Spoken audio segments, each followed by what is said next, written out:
Welcome to YOUCANIC. In this video we're going to show how to pair your smartphone with your Mitsubishi vehicle. So what we'll need to do here is press home, then click on settings, then go to Bluetooth.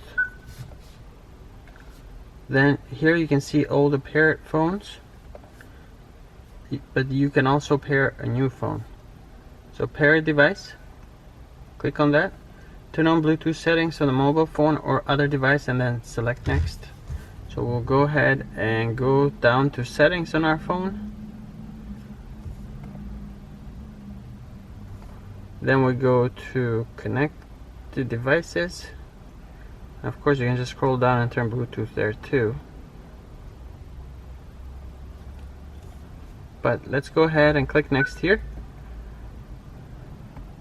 So use the mobile phone or other devices to pair. So under here we want to pairing your device right there, and then it says select Mitsubishi model,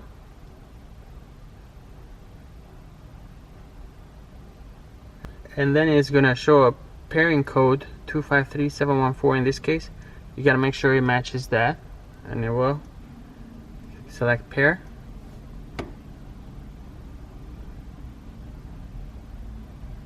and then we're connected. That's it. Thank you for watching.